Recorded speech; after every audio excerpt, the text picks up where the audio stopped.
নমস্কার বন্ধুরা, welcome to my channel. কেমন আছেন আপনারা? আশা করি ভালোই আছেন। তার চুল এমনিতেই খানিক বড়, আবার আরও বাড়ে প্রতি বছর। খানিক খানিক কেটে ফেলার পর আবার বাড়ে সেই চুল। জানি আপনারা ভাবছেন এসব আবার নতুন কথা, কি চুল তো বাড়বেই, এসব নিয়েও ভিডিও? না, ঘটনা ঠিক তা নয়। জাপানের একটি ছোট্ট মেয়ে, তবে মানুষ নয়, পুতুল, নাম ওকিকু। জাপানের হোক্কাইডো দ্বীপের ইয়োমাইজাওয়া শহরের মান্নেনজি মন্দিরে রাখা ওকিকু ভৌতিক পুতুল হিসাবে খ্যাত। কথিত আছে 1918 সালে এক তরুণ তার 3 বছর বয়সী বোনের জন্য পুতুলটি কিনে আনে উপহার হিসেবে, যা পাওয়ার পর অত্যন্ত খুশি হয় সেই ছোট্ট শিশুটি। কিন্তু খুবই দুঃখের ঘটনা, উপহার হিসেবে পুতুলটি পাবার বছর কয়েকের মধ্যে ছোট্ট মেয়েটি মারা যায় অসুখে। তারপর থেকেই নাকি নানান অদ্ভুত সব ঘটনা ঘটতে থাকে, আর এরই সাথে দেখা যায় তার সেই পুতুলের চুল বেড়ে চলেছে জীবন্ত মানুষের মতো। এটা কি সত্যি, নাকি পুরোটাই কোনো কল্পনা বা গল্প? পুরো ঘটনাটা আজ বলবো এই পর্বে। স্কিপ না করে ভিডিওটা দেখতে হবে। জাপানের হোক্কাইডোর ইয়োমাইজাওয়া শহরে এক বিখ্যাত মন্দির রয়েছে। এই মন্দির জনপ্রিয় এক অদ্ভুত কারণে, কোনো দেবদেবীর জন্য নয়, বরং সেই মন্দির বিখ্যাত এক রহস্যময় পুতুলের জন্য। হ্যাঁ, আপনি ঠিকই শুনেছেন, এই রহস্যময় বা ভুতুড়ে পুতুলটির নাম হলো ওকিকু। সেই পুতুলটি হোক্কাইডোর ভুতুড়ে পুতুল হিসেবেও অনেকে চিনে থাকেন।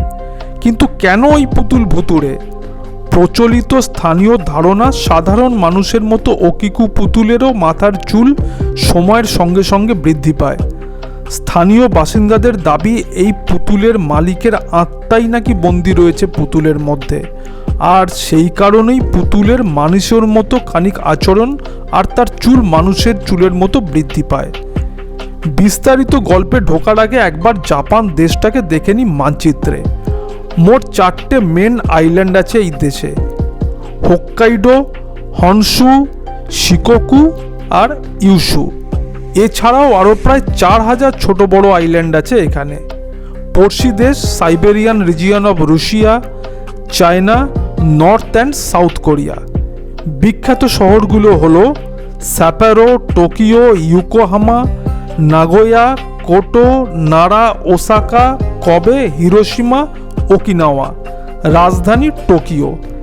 বিখ্যাত ইন্টারন্যাশনাল এয়ারপোর্টগুলো হলো Tokyo's Narita and Haneda airports, Osaka's Kansai airport এবং নাগোয়াস চুবু এয়ারপোর্ট। ফিরে আসি গল্পে। ওকিকু পুতুল নিয়ে অনেক গল্প প্রচলিত রয়েছে, তবে তার মধ্যে যেটি সবচেয়ে জনপ্রিয় সেটি হলো এই পুতুলের মালিক ছিল এক বছর 3 শিশুকন্যা, আর তার আত্মাই নাকি ঢুকে রয়েছে ওই পুতুলের মধ্যে। সালটা 1918।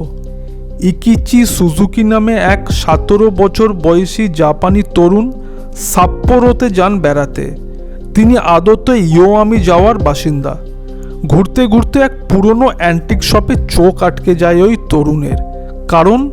কারণ প্রায় মানুষের মতো দেখতে এক পুতুল, এক বেবি ডল, যেন তার দিকেই তাকিয়ে আছে। তো এই পুতুলটি দেখে তার মনে পড়ে যায় নিজের 3 বছরের বোন ওকিকুর কথা। ঠিক করে ফেলেন ওই পুতুল তিনি বোনকে উপহার দেবেন। বোন খুব খুশি হবে। দাম দস্তুর করে কিনে ফেলেন ওই পুতুল। প্রসঙ্গত বলে রাখি, জাপানি পুতুলের বিভিন্ন প্রকার রয়েছে: ওয়ামা dolls, Kabuki dolls, bright dolls, children's dolls, Gosho dolls, Renjishi, Kagamijishi, Noh dolls এবং নোহো মাস্কস। বলা হয় এই জাপানি পুতুলগুলির উৎস হিয়ান সময়কাল থেকে, এবং এগুলো জাপানের এক জায়গা যার নাম কিয়োটো, সেখান থেকে মূলত উদ্ভূত। হিয়ান আমলে কিয়োটোতে জন্মগ্রহণকারী শিশুদের সুস্বাস্থ্য সংক্রান্ত প্রার্থনা করার জন্যে আমাগাতসু নামক একটি পুতুলকে শিশুর বালিশে রাখার প্রথা ছিল। এই আমাগাতসু হলো জাপানি পুতুলের আসল রূপ। এরপরে সময়ের সাথে সাথে শহরবাসীর সংস্কৃতি দ্বারা প্রভাবিত হয়ে পুতুলগুলোর চেহারা আরও পরিবর্তিত এবং সুন্দর হয়েছিল, যা আজ প্রায়শই দেখা যায় জাপানের প্রায় সর্বত্র। তো যা বলছিলাম, বেড়ানো সেরে ইকিচি ফিরে আসেন নিজের বাড়িতে এবং পুতুলটা গিফট করেন ছোট্ট বোনকে। সেই পুতুল দেখে আনন্দে আত্মহারা হয়ে যায় ওকিকু। নিজের নাম অনুসারে সেই পুতুলটিরও নাম দেয় ওকিকু। এরপর থেকে ওকিকু পুতুলটাকে সব সময় নিজের কাছে রেখে দিত। জাগতে, ঘুমোতে, খেলতে সারাক্ষণ ওই পুতুল নিয়েই মেতে থাকতো ছোট্ট ওকিকু। পুতুলটি যখন কেনা হয় তখন সেটির চুল ছিল ঘাড় অবধি ছাঁটা। জাপানে ওই ধরনের চুলের ছাঁট ওকাপা নামে পরিচিত ছিল, যা খানিক ববকাটের মতো। সেই সময় জাপানের বেশিরভাগ পুতুলেরই ওই ধরনের চুল লাগানো থাকতো। বছর পেরোনোর আগে এক নিদারুণ দুঃখের ঘটনা ঘটল এই সুজুকি পরিবারে। গুরুতর অসুস্থ হয়ে পড়ল ছোট্ট মেয়ে ওকিকু। নিউমোনিয়া বা ইয়েলো ফিভার সম্ভবত। 3 বছরের মাথায় অসুখে আক্রান্ত হয়ে মৃত্যু হয় ওকিকুর। জানা যায় মৃত্যুর সময়ও নাকি পুতুলটি আঁকড়ে ধরে রেখেছিল ওকিকু। এতটাই প্রিয় ছিল ওই পুতুলটি তার। মেয়ের স্মৃতি হিসাবে ওকিকুর পুতুলটি বাড়িতেই রেখে দেয় সুজুকি পরিবার। মেয়ের প্রিয় পুতুলের জন্য বাড়ির মধ্যে একটা বেদিও তৈরি করা হয়। কিছুদিন যেতে না যেতে কিছু অদ্ভুত ঘটনা শুরু হয়ে যায় সুজুকি পরিবারে। পরিবারের সদস্যরা লক্ষ্য করেন মেয়ের প্রিয় পুতুলের চুল অস্বাভাবিকভাবে বৃদ্ধি পেয়েছে। চিন্তায় পড়ে যান তারা। পুতুলটি যে ঘরে থাকতো রাতের বেলায় নাকি সেই ঘর থেকেও অদ্ভুত আওয়াজ ভেসে আসতে শুরু করে। ওকিকুর মা নাকি মেয়ের গলা অবধি শুনতে পেতেন। এভাবেই কয়েক বছর পেরিয়ে যায়। সুজুকি পরিবার লক্ষ্য করে মেয়ের জন্মদিন এবং মৃত্যুদিন কাছাকাছি এলেই তাদের বাড়িতে ভুতুড়ে কাণ্ড কারখানা আরও যেন বেড়ে যায়। এরপর সুজুকি পরিবার স্থানীয় এক পুরোহিতের দ্বারস্থ হন। ওই পুরোহিত জানান ওই পুতুলের মধ্যে ওকিকুর অর্থাৎ ওই শিশুকন্যার আত্মা বাস করছে। পরিবারের মায়া কাটিয়ে যেতে পারেনি বলেই নাকি সে ওই পুতুলের মধ্যে আশ্রয় নিয়েছে। এই কথা শুনে সুজুকি পরিবার সামান্য ভয় পেলেও পরে তা সামলে নেয়। মেয়ে কাছাকাছি আছে ভেবে পুতুলের যত্ন আরও বেড়ে যায়। কিংবদন্তি অনুযায়ী 1938 সাল পর্যন্ত ওকিকুর আত্মা ঢুকে থাকা ওই পুতুল সুজুকি পরিবারের কাছেই ছিল, কিন্তু বিশেষ কারণে তাদের শহর ছাড়তে হয়। তবে ইওয়ামি যাওয়া ছাড়ার সময় ওই পুতুলটিকে আর সঙ্গে করে নিয়ে যায়নি সুজুকি পরিবার। জাপানের মন্দিরে পবিত্র আত্মাদের সম্মান করা হতো, তাই শহরেরই এক মেনেনজি মন্দিরে পুতুলটি দান করে দেয় সুজুকি পরিবার। সেই মন্দিরে এখনও পুতুলটি সংরক্ষিত রয়েছে। কেউ কেউ বিশ্বাস করেন এখনও ওকিকু পুতুলের চুল মানুষের চুলের মতো বৃদ্ধি পায়।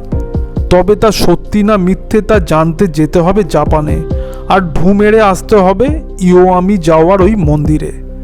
তবে বিজ্ঞানীদের এই নিয়ে স্বাভাবিকভাবেই অনেক যুক্তি আছে।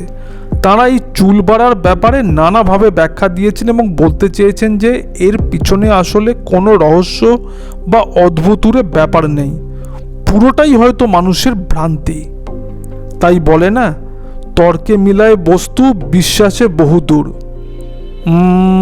না, মনে হয় গন্ডগোল করলাম। যাই হোক, আপনারা ঠিকটা আমাকে কমেন্ট করে পাঠান প্লিজ। আমার আর্কাইভে জাপানের পুতুল নিয়ে আরও একটা ইন্টারেস্টিং গল্প আছে।